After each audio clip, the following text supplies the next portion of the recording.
Hold on, who's the fifth? 1, 2, Your live stream has 3. commenced.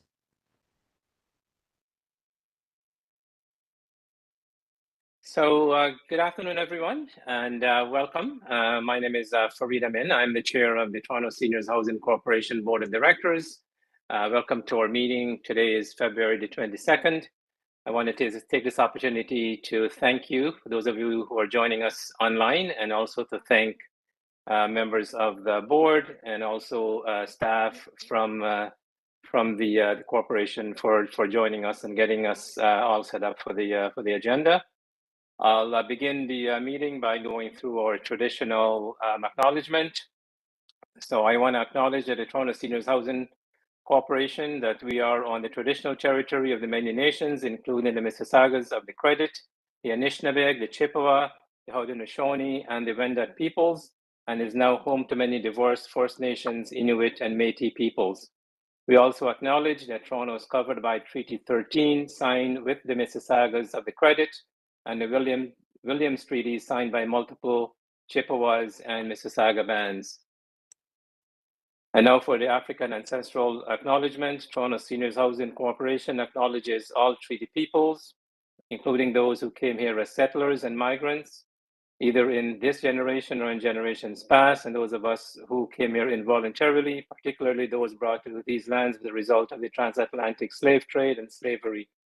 We pay tribute to those ancestors of African origin and descent.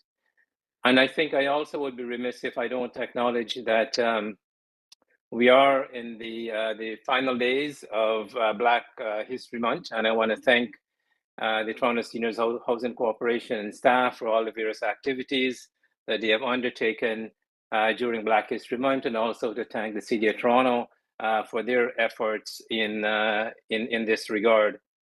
And for what it's worth, I think it is important for us to reflect on the contributions of Black people to Canada and to the globe generally. And if I can sort of add my 2 cents worth, there is one particular edition that I feel very privileged to have been exposed to, and that is the 100 Accomplished Black Canadian Women.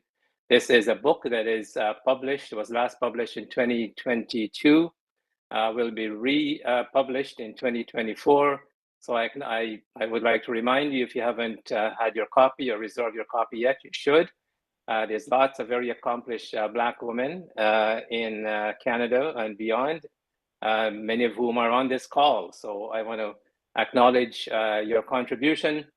And in terms of looking at the new book that's coming out in 2024, the launch is on September the 28th. And this is an event that happens once every year, but this year is particularly important because it's the next edition of the 100 Accomplished Black Canadian Women. It's quite the treat. So I encourage you, if you don't have access to that book, you might want to secure a copy of the next edition. I also want to remind all of us, and this is a reminder to myself included, that while we are on video conferencing, the same protocol that applies to in-person meeting applies here as well. So I would ask all of us to try and conduct ourselves in a way that is befitting of the role we play as directors of the board, and also to ensure that we conduct ourselves as if this was a live meeting, because we are in the public realm, and I think there are certain expectations and certain code of conduct that we are expected to uphold. I also want to acknowledge that we have a few, well, at least one new staff join us. Karen Bowden, I think, is with us. Karen, I don't know if you want to put your camera on if you're able, but welcome, Karen. Karen is assuming the role of EA and board secretary, and we look forward to you being with us, Karen. Congratulations and welcome on board. This is the best team within the City of Toronto. So it's a great pleasure to welcome you, and look forward to having you as part of the august team at the Toronto Seniors Housing Corporation. I also want to thank Jill. I mean, Jill Bada has been with us now for a few months, and this, I think, is Jill's last meeting before she makes the transition back to the City of Toronto. Jill, you've been rock solid in your support to the board and to myself and to staff as well. I want to thank you for the tremendous support you provided to all of us. You dealt with some very difficult issues during the brief period of time you were here, and not the least of which is the budget, and you saw us through that. So I want to thank you on behalf of all of us for the tremendous work you have done. You made the transition seamless, and we would like to also wish you the very best as you progress in your career throughout the public service.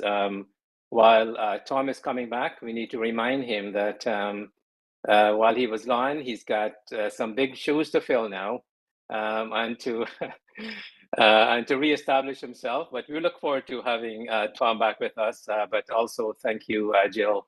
I don't think we miss a beat with you being the interim CEO. And I want to acknowledge the support we received and thank you for the work you've done during that brief period of time. Thank you. And for you know, many of you probably saw the announcement, but Sean Baird will be assuming the role of the CEO for the Toronto Community Housing Corporation in early April. There will be a week of overlap between Tom and Sean, and Tom will be back with us, I think, on April the 8th.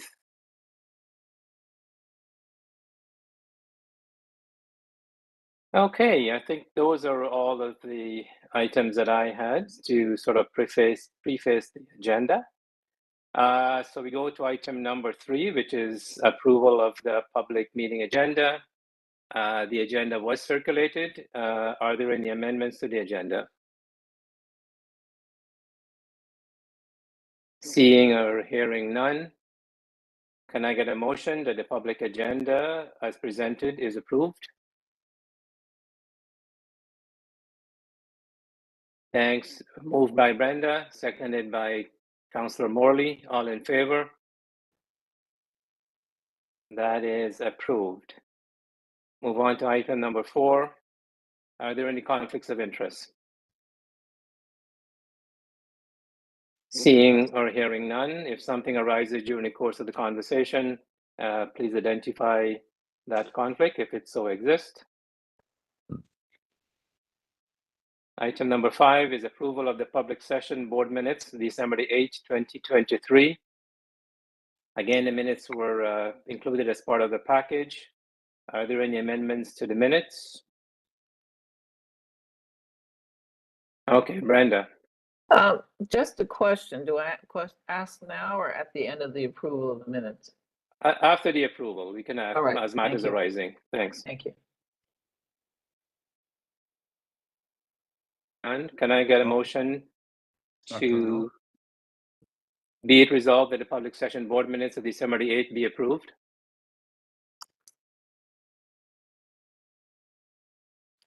Don't all speak at once, eh? Brenda. Okay, Brenda. May I have a seconder, please? Jim, all in favor? That is approved. Okay, we move on to the approval of the closed session board minutes of December 8th, 2023. Also, before we do that, Brenda, sorry, you had a question on the minutes? Yeah, just go ahead. Just a quick question on let me just find it here. On page 1819 of our package, we were talking about let's see, page. We were talking here about the reporting to council of our successes. We're looking at the arrears, you're looking at other things on the dashboard. And there was a discussion about sharing our successes with council. And the question I had arising from that is, how do we communicate? I mean, I know there might be an annual report, but do we have any other way? Do we communicate through the committees of council, or does it go directly to council? Is it just communicated through our annual report? It just occurred to me, we made this comment, and I don't know how we can actually make it practical. All right, I see Grant hand is up. Grant, you want to take this? Sure, thank you, Fareed. So through the chair. So in terms of the formal reporting process to the city and city council, it is through our annual general meeting and the various materials that are prepared in support of that, which ultimately goes through executive committee first at the city and then goes to city council. That will include our annual report, which is an artifact, an item that is being developed right now and will be coming forward to the corporate governance and HR committee in March, for example, for review. That is the formal channel within which we can present at the city council level the achievements and accomplishments. Informally, I'll let you know there are other forums within which we work with the city to report our results as a corporation with the city, with the staff level, and in the different divisions, the housing secretariat, for example. We just literally got off a call on that earlier today. So formally, though, that's the path we would take. All right, so it's not Thanks. it's not through the housing secretariat or the formal. I didn't know if we did. Don't we have a representative of the housing committee on our? Is that Councillor Morley? The housing committee of council. So through this. Oh, sorry, Councillor Morley, if you were going to speak to that. No, Grant, you've already got this one covered, but just to confirm and clarify for Brenda, Planning and Housing Committee is not one of the committees that I do sit on as in my role. So I'm not sure if Councillor Crisanti, who's also joined us now, is a member of that particular committee, but through the chair, it would. No, neither of us are, unfortunately, but I am on executive, so we will be in receipt of the information and the annual reporting that comes through, and happy to hold it down and speak to some of these successes so that we're really ensuring that we get it on the public record and we hold some space for it. So I'll make a note about doing that at the next opportunity as well. Thank you then. Okay, thanks. I just want to acknowledge, I see Councillor Crisanti has joined us. Also, Linda is with us as well, and Lawrence, and there's one other person, Maureen. Yeah, so just for the benefit of those of you who've joined us online, we've got Councillor Crisanti, Maureen, Lawrence, and Linda Jackson, who are members of the board. All right, so we'll move on to item number 6, which is the approval of the closed session minutes of December the 8th. Are there any amendments to the minutes? Okay, hearing none, can I get a motion, be it resolved that the closed session board minutes of December the 8th be approved?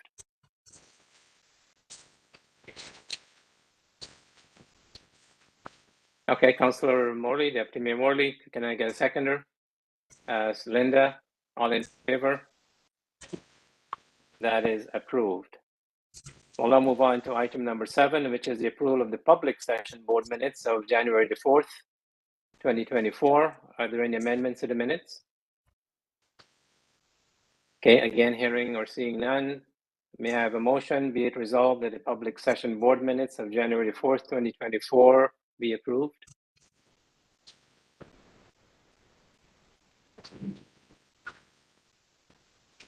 Okay, I have Brenda and I have Jim.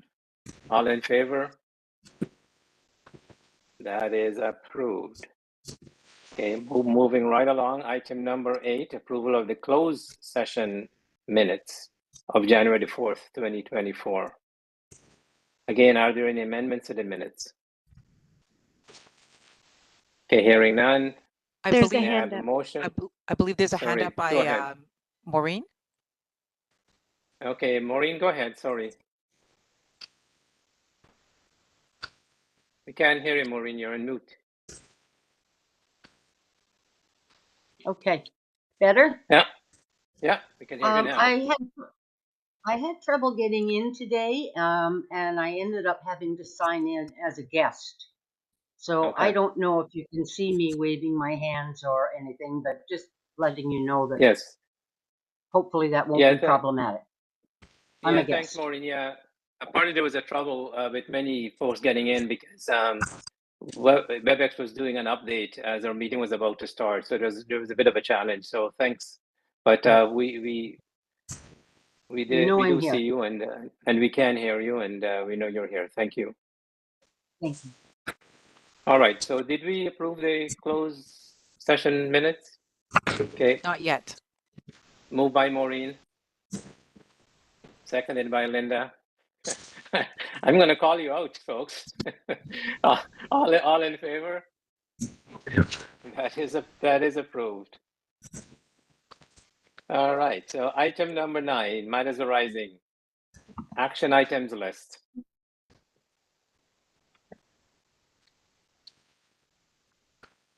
Is there anything on that list that any member would like to address or either staff would like to bring to our attention? All right, if not, we'll move on to item number 10, and we have our accomplished chair of our Quality and Tenant Engagement Committee. Always a fun committee to be part of. So, Ms. Jackson, I'll hand it over to you. Thank you. That's a setup. Okay, we'll make it exciting, but I agree. Actually, I do believe that this committee is actually the heart of our work because it's focused on tenant engagement and quality. So today, so I just wanted to let people know that we met as a committee on February 5th. And 3 of the items that will be coming forward at today's meeting were actually presented at that meeting, focused on the interim strategic directions. So we had our Q4 report, and we also actually had the strategic directions, and I'm going to have Grant present on that because there's some recommendations on that one in terms of moving it from an interim strategic goal to strategic directions. So we're going to go forward with that. We're going to have a presentation from Melanie from OACH. And so that is also on the agenda. Our committee actually heard a presentation on February 5th from Melanie. Are you guys hearing me okay? Okay, good. It's funny today, right? WebEx is just a little strange. I hear an echo as you speak. Okay, this sometimes happens with my computer, so I may go in and out after I pass it over to Grant. And the only other thing that isn't on the agenda today is we did actually do an update on our clip at that February 5th meeting. But maybe so that you're not hearing my echo, I will pass it over to Grant, who's going to give us an update on the interim strategic direction for Q4. But there's an approval item for our strategic direction roadmap. Over to you, Grant. Thank you, Linda, and hopefully the echo is okay at this stage. Great, thank you. So through the chair. So the next item before you is the interim strategic directions Q4 2023 progress update. And to remind the board, in each of the subsequent previous quarters, we've been providing similar updates on how we've been working towards both achieving the different projects or activities in the interim strategic directions and also providing the dashboard view update. So this report follows the same pattern and format from previous updates. So I'll just walk through a few of the results. This was presented and discussed, as Linda noted, at the most recent Quality and Tenant Engagement Committee. So on the dashboard view, I'll just highlight a few of the results that are of note with regards to our strategic objectives. On the objective around safe, clean, and well-maintained buildings, we had good results with regards to our work orders and compliance with our service standards noted there.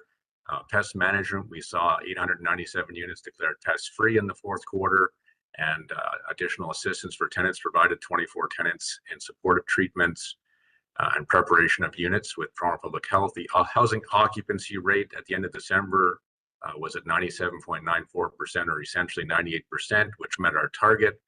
The average unit turnover in the Q4 was 62 days, improving from 65 days. And our rent collection rate was 99.68%, exceeding the industry average. About 90% of households maintain good financial standing. These results are articulated in the dashboard. There are some other things there as well. With regard to some of the other key things, on the Tenant Action Fund, or helping with tenant engagement, we saw an annual reporting of $134,000 was actually distributed for different tenant-related events and activities that spanned across 83 applications. In the fourth quarter, that actually represented 83,000. So quite a bit of activity in the fourth quarter. There were actually 40 different holiday or year-end events that happened in the fourth quarter with our tenants. We launched a senior tenant experience survey as well, and that's something that will be coming forward at a future meeting with the results. There were 43 building town halls also held. In terms of programming and access to services for tenants, there was a total of 175 recurring programs led by a combination of tenants and service providers in the fourth quarter, an increase of 4% from quarter three. And over the course of the year, you can see the trend, and it's increased significantly. And then two big things that were approved in December that the board already is aware of was the implementation of, the approval of Community Connect Plus, the new tenant engagement approach, and the new Community Activities Fund, which is in progress of being implemented in this quarter, in the next quarter. And I'll just quickly highlight that on the enablers around employee of choice and organizational excellence, we had a staff vacancy rate of 6.6% in the fourth quarter and a staff turnover rate of 5.3%. On the interim strategic directions roadmap, or the actual projects, there were a total of 33 projects were planned. 16 of those were completed on time. 13 were in progress, and 2 were transitioned.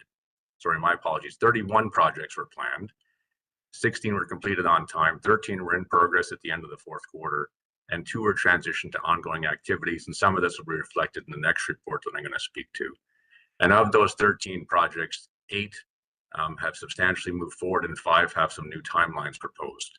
Overall, some of the accomplishments noted included additional activities around our community safety advisor allocation from Toronto Community Housing, a schedule for our building safety audits. Those both relate to the safety and security quality improvement project that was done. Also some work on the pest management front, including the results of the whole building clean out, and that was discussed in some length at committee. And I already mentioned things like Community Activities Fund and Community Connect Plus. All of those details are listed in the table that is attached along with the dashboard. And I'll just remind the board that these dashboards are also published on the TSHC website. I'll take any questions. Yeah, thanks, Grant, and thanks, Linda. Are there any questions for Linda or Grant? Chair, it's Councillor. Yeah, go ahead. Go ahead, Councillor. Okay, thank you, and thank you, Grant, and some excellent information that you reported. So, how many town halls did you say you had? I took down 43. Is that how many you had? Yeah, let me just check. Yeah. And over. Yeah, 43 building town halls were held in the fourth quarter. Yes. Oh, okay. That was my second question. So that was held in the time period within that fourth quarter. Yes. And the town halls consist of what type of issues come up at the town halls? What does an agenda of a town hall look like? Just high level. For sure. So I'm going to actually turn this one over to Brad. Brad and sort of coordinates this together with the operations team and Arlene's team, but he can speak to the agenda. Yeah, thanks for the question, Councillor. The town halls consist of introducing the staff to the tenants. The regional leadership team as well as the building team go out. We've made a lot of changes to our buildings and our complements. We introduce them to the senior services coordinators, the tenant service administrators. We give a brief description of what those roles do and how they're there to support the tenants. The CSCs are involved, where the tenants get a line of sight as far as how the CSC can support them to develop programming within their community. We have a brief couple of slides on pest control, how you can prevent pest infestations, reporting it. We review all the big capital jobs that have happened within that building and some of the upcoming ones that are planned for the next 18 months. No, that's great, Brad. Thank you. And what's the attendance like at a typical town hall? Do you get a good number of people show up? I'm stalling trying to get you the actual numbers right now, to be honest. Right. I'm not looking for actuals. I mean, is it do people come out? Are they taking interest and they're out at these town halls? Generally, we're getting about 20% of the population of the building out to these events. Okay. And we started them in August. We've suspended them now. We'll be redeveloping a new deck to go out with to the tenants, and then we'll be starting this up again in probably the late second quarter and going around all the communities again. All right, can we be advised of any future town hall dates?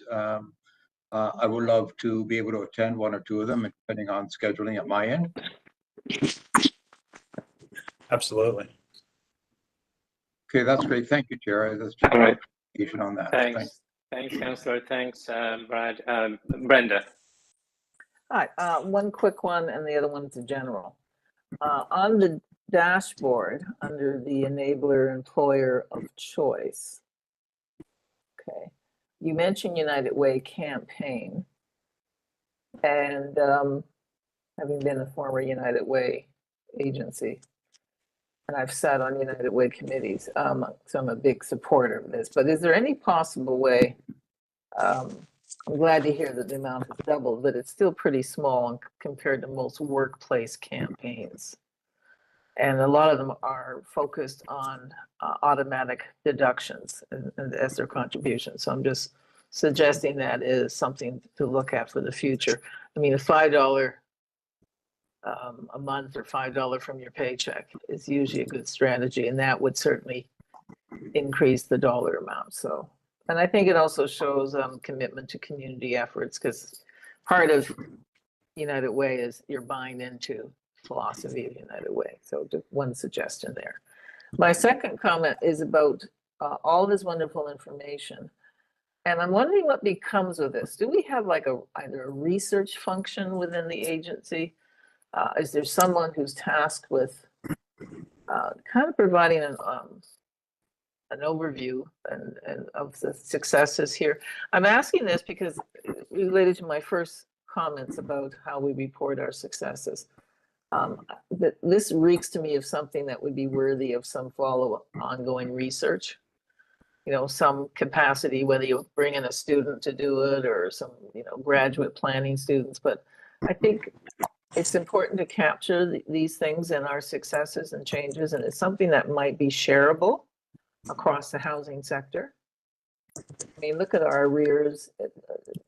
You know, these are good numbers, and I think if there's some insight that we can contribute to the housing field, whether it's in Toronto or whether it's beyond Toronto, I just think there's some capacity, some research capacity, some data gathering beyond just face data gathering, but analysis. Yeah, I've got Jill. Jill, you want to speak to this? Sure, I'll do it quickly and then I'll refer to grab it. Yes, so the simple answer, Brenda, is yes. We do have internal resources and staff that work specifically on all these analytics and data, and also work collectively with both Housing Secretariat as well as other housing providers across Ontario, Canada, and we are part of forums. But Grant, I'll let you speak a little bit more to the detail of that. Thank you, Jill. So through the chair. So yes, the data and the dashboard before you is a compilation of information that's provided from different team members across Toronto Seniors Housing. And the way it's assembled, where we can, we're looking to have industry comparators, for example. So to Jill's point, we actually work with the Local Housing Corporation, which is a group of other housing providers in Ontario, to look at the results. And there are actually meetings where we get together. They're coming up actually in a few weeks as well. We talk to each other about things we're doing and how we can learn from each other. So there are working groups on different fronts, for example, happening at that level that we participate in.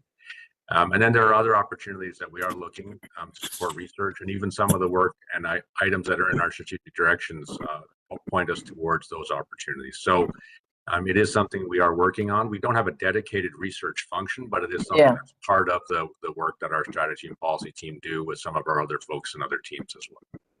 Yeah. Thanks. I've got Linda. Yeah, and I think Maureen also has her hand up, but just to say as well that I think just from the quality committee of the board are very pleased with the results that we're seeing, and I think not taking that for granted. You've got a really bad echo, Linda. Sorry. I'm gonna go ahead and come back in. Okay, thanks. It sounds good. I wonder how she does that. That's great. Yeah, really, I can get on radio. Thanks. Sorry about that. All right, Brenda, can we move on? You okay? Yes, yes, no, I just, Okay. thank you for that information, because I just think it's, sometimes we fail to capture things and I stuff that's appreciate it. shareable, right? Yeah, thanks. Grant, I just had one. I mean, this is a lot of information we're tracking, right, in terms of our accomplishment and where we are, and some of it I think are TSHC dependent. You know, so I worry about some of that as well. And I was wondering a couple of comments. One was, and maybe you have this internally that you use, but whether it would be easier to kind of maybe use some kind of a dashboard that's a bit more visually easy to track. So, you know, red, amber, green on these things as you're moving ahead with it. I just found it tedious to go through all of this thing, all of the various direction and you know, and decide which one is on track, which one isn't. So maybe a quick identifier as you provide your update, I think might be useful for the board as we go through the material, just to keep us on track in terms of where you are, so we can have a better visual representation of the tracking rather than sort of the more detailed piece. And the TSHC one that's dependent. I mean, I think, you know, I don't want staff to be held accountable for indicators or KPIs that are outside of our control. So maybe there is some way of you keeping track and identifying those as you have in the document. But is there a way that that we can move some of this forward? I mean, I know they're TSHC dependent, but you know, are these KPIs on TSHC radar screen as well? Are they tracking this stuff, or is just one way? I guess is a simple way to ask the question. So through the chair, and with regards to the opportunity to use maybe the simplified views of green, yellow, red, we'll definitely take that feedback, Fareed, and look at the dashboard and see how we can incorporate some additional methods to make it simpler to sort of consume the dashboard information. And then with regards to the Toronto community housing aspects, there are a number of areas in our metrics that flow through into processes that are supported through Toronto community housing. The community safety data, for example, is the most prominent thing on our dashboard. That is actually TSHC CSU, Community Safety Unit data. And we are working with them on how to present that data. They're actually looking at changing that. In terms of the overall, the initiatives that are linked to Toronto community housing, we are working actively to align timelines from their perspective to help support us on the activities. And some of that is actually reflected in the next report that's coming forward with some of the changes on the that are proposed. Yeah, and then very quickly, I don't want to get into too much details on this, but there was a reference to the email subscription for tenants. And I was wondering what the uptake was, because if you look further down, there's also a reference to moving to a more of a paperless document management system for tenants. And I'm trying to reconcile the two. So maybe you can sort of give us some indication of what the uptake has been on the email. And then if you're going to migrate to a paperless portal, you know, how are we sort of getting ready for that sort of changeover? So there's two, through the chair, there's two components there. So I'm going to defer these to two different people on our call. But with regards to the email subscription, that links into some work that Arlene and team are working on in terms of how we communicate and engage with tenants, and could use email as a channel. With regards to the paperless aspect, that's something Brad is actually working on in terms of the file management for the tenancy files and doing it all digitally or electronically in the system rather than printed paper copies. So yeah, maybe Arlene, makes sense. Maybe you could speak to that for a second, and maybe Brad for a sec. Sure. Thank you. And through the chair, to answer the question around subscriptions, we've had fairly lean uptake as it relates to email subscription for our tenants. Sorry, can you not hear me, Brenda? I can hear you. It's a little low. That better? Yeah, just speak Yes. into the microphone, I guess. Yeah. I just, I'll just yell. So we've had low subscriptions, subscription rate for a number of reasons for tenants. Many are A, not technically savvy, B, the cost of internet, and C, the cost of technology. And so we're going to be working to improve access where we can. We're engaging with the city as it relates to some potential wireless hubs in buildings. We're going to be working with them on a project that the city's leading. And we have eight sites identified to do some work in that area in 2024. But the generally email subscriptions with our tenant population is less than triple digits at this point. All right, thanks. I don't think we can ever go paperless entirely because seniors need paper. You know, it's unrealistic to expect they're all going to be computer. Yeah. Yeah.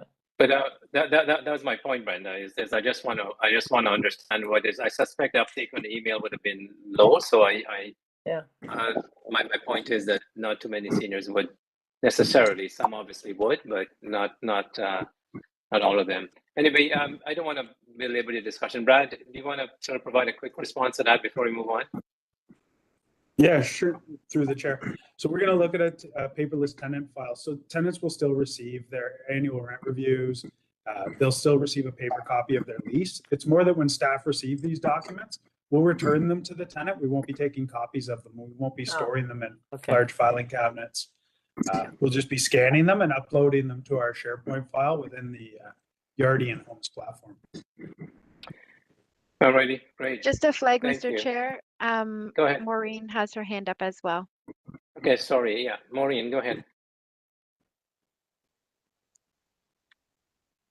Can't hear you. You're on mute.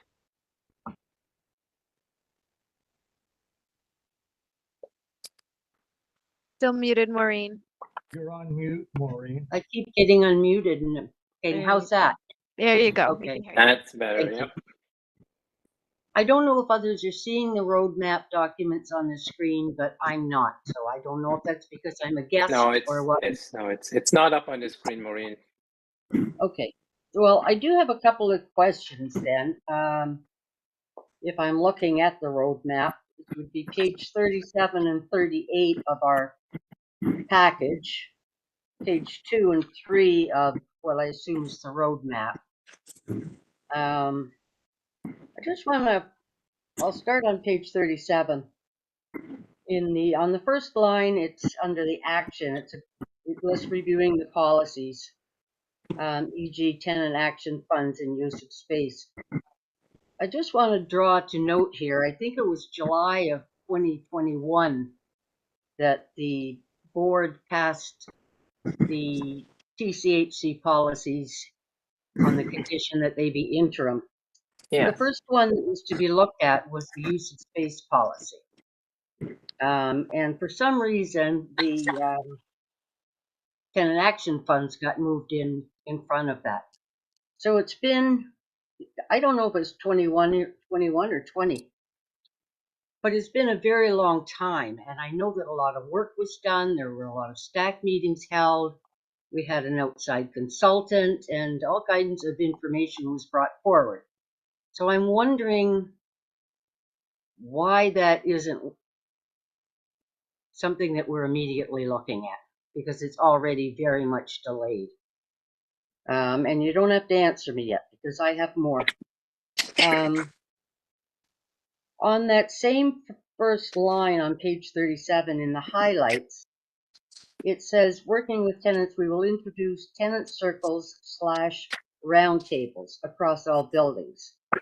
The intake will come over time. And then on page 38, it's referred to as roundtables. So I just want to make sure that the language is very clear.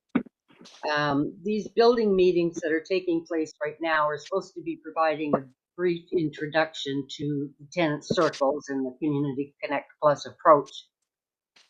It's going to confuse people further if we're using two names for the same thing. So I'm hoping that Arlene can clarify that for me. And one more thing, which is also still under Arlene's purview. The last line on page 38 or page 3 of the roadmap, partnerships to facilitate access to services and programs that tenants need and want. Now, I recall during the work building up to this that I was the one that actually put in the word want. And the main purpose for that was to make sure that management was not deciding what we needed without coming to us first as tenants. So it's been included, and I'm happy to see that. But then when you go over to the time limited activities, it's only left at needs, and the word wants is not included in there. And I think that it should be. And I'm finished on all of that, except one more question. Where would I find the changes to the staff consistency? So that's me. All right, so we'll start with Grant, and then I will go to Arlene. Jill, do you have any sort of comment before we ask staff to respond? Okay. I'm happy to have Grant and Arlene field the answer. Okay. So through the chair, Go ahead, Grant. I will answer Maureen's last question first and then turn it over to Arlene for the other three. So the change to the roadmap that you're talking about, Maureen, that we discussed at QTE is reflected in the next, it's reflected in the next report. So we put back that item and it's in the attachment on the next report on the next item on the agenda. So it is there. And with regards to your other question, no worries. And with regards to your other questions that are specific to the use of space policy and Community Connect Plus and the building meetings, Arlene can speak to those. Thank you. And through the chair, Maureen, happy to answer your question. So use of space policy, yes, it is coming up. It is actually, we're bringing it to STAC for discussion in March. We are putting a very keen focus on that for 2024. So we're working to get that policy put in place before year end. It has taken some time, but because we were working on getting the new tenant engagement model, the new tenant engagement approach, approved and in place so that we can continue the work to improve community and access to programming for tenants. I think that got reprioritized, but it is definitely on our work plan for 2024, and it will be in place before the end of the year. We work closely with Grant's team, who support us tremendously in getting this work done from a policy perspective. And it is our plan to be speaking with STAC and also in our regional meetings to be bringing it forward with tenant volunteers to get their input on the policy before it comes to board and committee for approval. So I've just wanted to allay that is being dealt with in 2024 on use of space. The other point you raised around roundtables versus circles, yes, you are correct. We need to get our euphemisms correct. So when we speak of introducing a way of working with tenants through tenant circles, the roundtables is a slightly different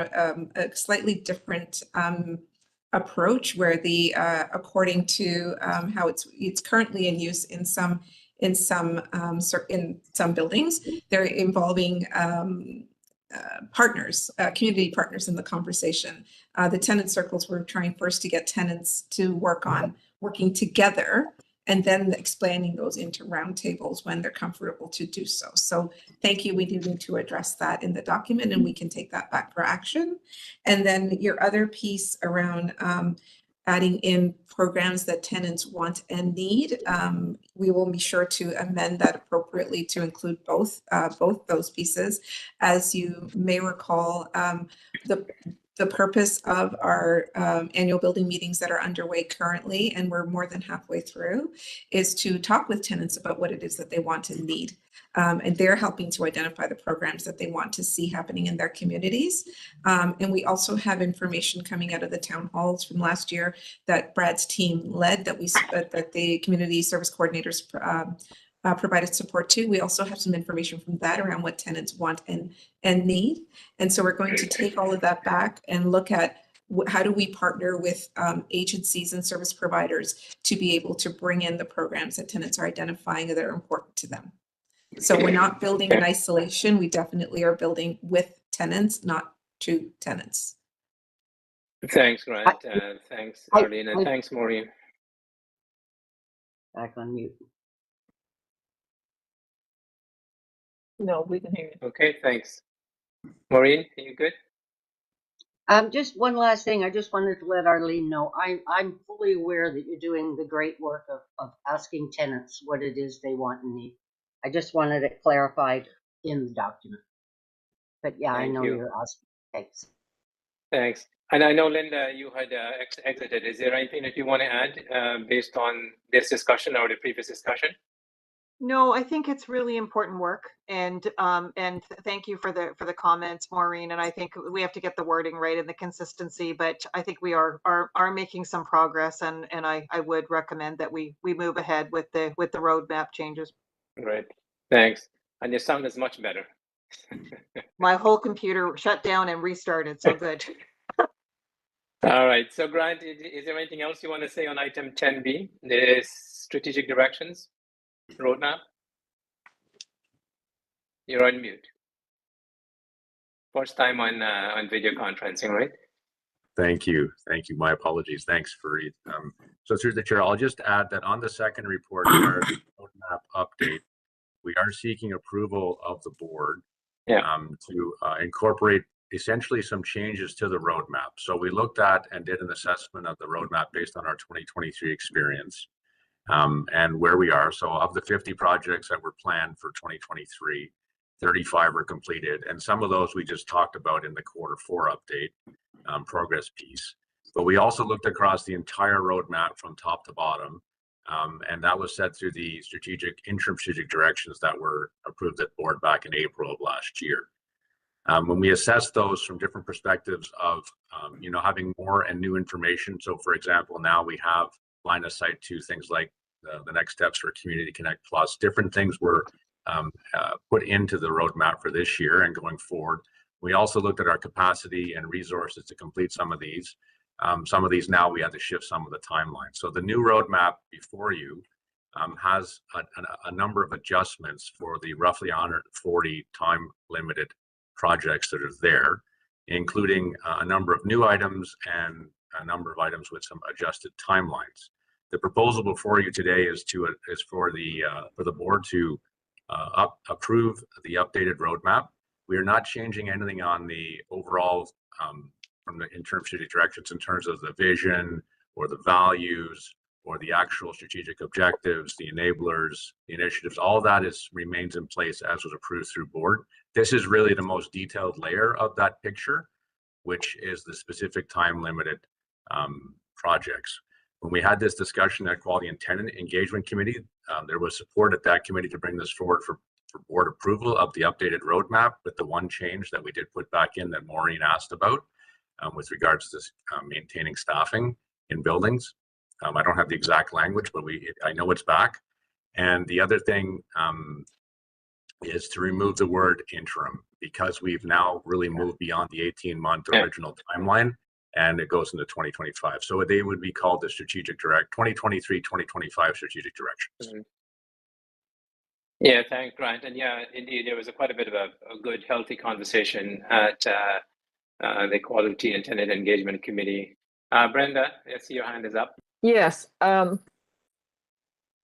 you hear me? Yeah, we can hear you. Oh, sorry. Thank you. Just a question about how it all fits in.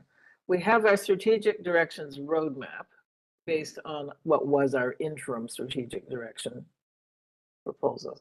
How is this fitting into the general policy and procedures review that you're doing? Are there like two parallel streams? And at some point, do they intersect and integrate? So through the chair, so the overarching directional reference point is the strategic directions. So this is our overarching set of priorities for the organization that cross the different aspects. In terms of the policy specific plans, there are elements that are embedded in the strategic directions as the priority policy pieces of work. So for example, in the updated roadmap that's presented to board today, it does include, we already talked a bit about the use of space policy. It includes the human rights policy area. It includes some other policy considerations like our policy management framework that I've spoken to in some other meetings coming forward. So, and within those areas, we'll talk more specifically about other policies as well. So it does all align, and the intent is that the overarching reference point for all of this is the strategic directions. Okay, because I'm thinking about the things that Jill reported on, how you were going to be reviewing a lot of your operational policies and procedures and practices, trying to consolidate them and make them consistent with our direction as distinct from just adopting the Yes. TCHC. So that piece is still ongoing. Yeah, so through the chair, so there will be a more detailed update coming forward. So our plan is to bring an update to the next Corporate Governance and Human Resources Committee on the Policy Management Framework. Okay. And then within the context of that, we have done some assessment of all the policies that were adopted with the early days of Toronto Seniors Housing and subsequently, and potential activities and requirements for work on those. So it's there's over 100 of those policies that have to be and have been assessed at some level, and we'll bring forward a bit of a picture of that for consideration. So that does layer in though with the priority policy elements that are showing up in the strategic directions. And that piece is being done internally. We're not using external consultants. That piece is being done with our internal staff. Yes. Yeah, good. Great, thank you. Thanks, Grant. If there are no other questions, I would need a motion to accept the updated strategic directions roadmap as set out in attachment 1. So may I have a motion? Be it resolved that the Board of Directors approve the updated Toronto Seniors Housing Corporation TSHC 2023 to 2025 strategic directions roadmap set out in attachment 1 to the report. Moved by Linda, seconded by Maureen. All in favor? That is approved. All right, so we'll move on to item number 10, and we have Melanie. Melanie, over to you on the OUCH report. Good afternoon, everybody. Thank you. Welcome again. Yeah, thank you. I'm glad to be here. So through the chair, I'm pleased to present the results of our final quarterly report for 2023. So going forward, the OUCH will report to the board on a biannual basis. In this reporting period, we received 53 referrals from TSHC, and 43 cases were assigned to EROs and 41 were closed. I am pleased to report that the files are being moved through the new arrears collection process appropriately. And once TSHC has determined they have done all they can to resolve the arrears, the file is being referred to the OUCH in a timely manner. I am also pleased to report that during this reporting period, our audit findings revealed that in 41% of cases, this is a great stat, the arrears collection process was followed perfectly.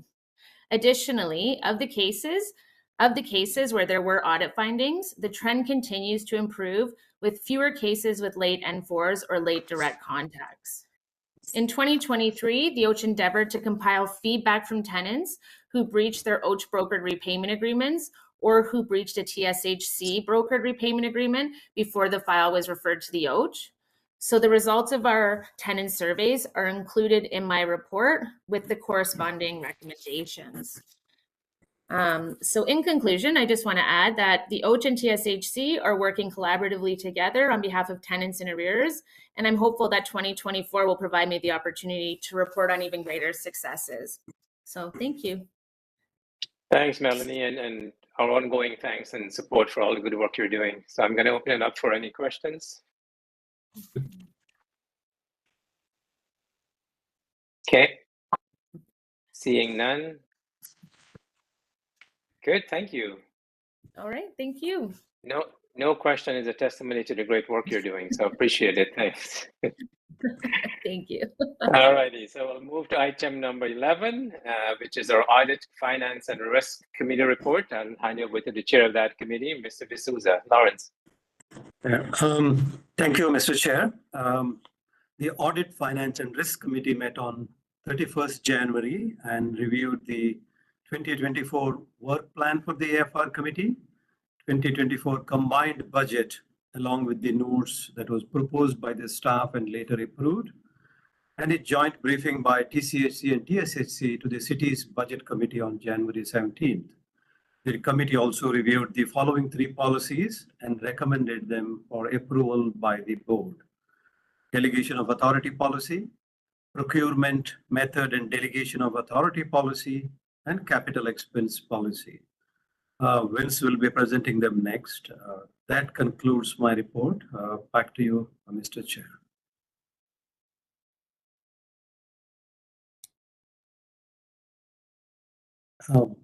Vince, probably you can. So Vince, why don't we get your report? And thanks a lot, Lawrence. I mean, this committee has done some tremendous work over the last little while as well, getting ready for the budget deliberation. So thanks to you and your committee for the heavy lifting over the last several months. So Vince, over to you on the consolidated budget. Great, and thank you through the chair. Attached with the report, you will see a for information report outlining the 3 documents that essentially went to city. One of them is the budget notes. The other one is the presentation that was that TSHC and TSHC had with city, the budget committee, and along with the consolidated budget. And so that, and of course, as you all know, the budget was approved on February the 14th. So on we go, and on to execution of the 2024 budget. And 6 months away from now, we will be at the 2025 budget. And that's the item I have for the budget, consolidated budget 2024. Mr. Chair. Okay, any questions on that? I mean, it's the budget has been approved, and thanks to the team at the City of Toronto, and thanks to our staff for working closely with them to get it approved. Any questions? I have one quick one, Chair. Go ahead, Councillor. Thank you, Vince.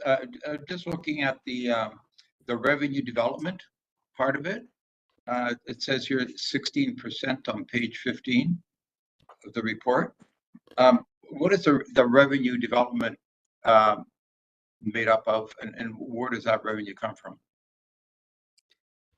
Sorry, I'm just looking at this. What page number again do you have it under? I'm looking at it. It looks like a slide, with information, 2024 capital budget breakdown, where the money comes from. So okay. City funding, federal funding, we have revenue development, federal again, grants, and then other funding. So, and there's a line item that says revenue development, 16%. Okay. Yeah, and so through the chair, right now at TSHC, we don't actually deal with on the capital component. This is all through TSHC. TSHC manages their existing building and also the portfolios of the, I believe it's the 2,000 buildings overall. And therefore I cannot comment on that for now, but certainly I can certainly redirect the question and get back to you if you would want clarifications on that more specifically. No, Vince, that would be fine. It's probably something more on a confidential item, maybe, but if you could, if you can get back to me offline anytime. There's no urgency here. I just want clarity on that. Yep, certainly, no problem. Thank you, Vince. Thank you, Chair. Thanks, Councillor. All right. Go ahead, Brenda. Is it really 2,000 buildings that Toronto Community Housing is responsible for? Does that mean we have 80, we have 83 buildings, right? Yeah, so through the chair, through some of the communications I've seen, they've got quite an extensive portfolio. And again, the 2,000 includes also homes and such as well. So I cannot really say, but for us, correct, we have 83 buildings that are in seniors' possession, and that's it. But essentially, the portfolio included in this case here quite a substantial amount of total units or buildings they've actually owned. I understand the stat to be 2,100 buildings. What's that? I didn't hear. I understand the stat to be 2,100 buildings. Okay. It's a lot of buildings. Yes, there is. All righty, so we'll move on. We have a couple of, 3 or 4 items here that we need approval on. But before we go that, is there anything on the finance policy report, Vince, or the delegation, or the procurement, or the capital expense policy that anyone wants to raise or wants to address before I call for a motion? All righty, if not, can I ask someone to move the following? Be it resolved that the Board of Directors approve the following finance policies.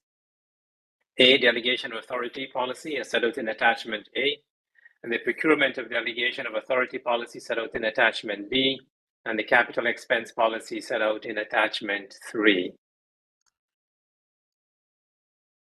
May I have approval and a seconder, please? So moved. Thank you very much, Jim. Moved by Jim, seconded by Brenda. All in favor? That is approved. Okay, so we're going to go into closed session.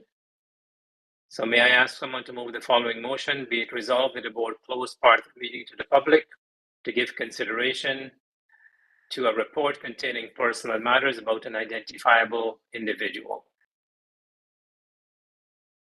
Can I get a motion to this effect? Linda? Brenda and Linda. Moved by Brenda, seconded by Linda. All in favor? That is approved. So we'll wait a minute or two to terminate the live session.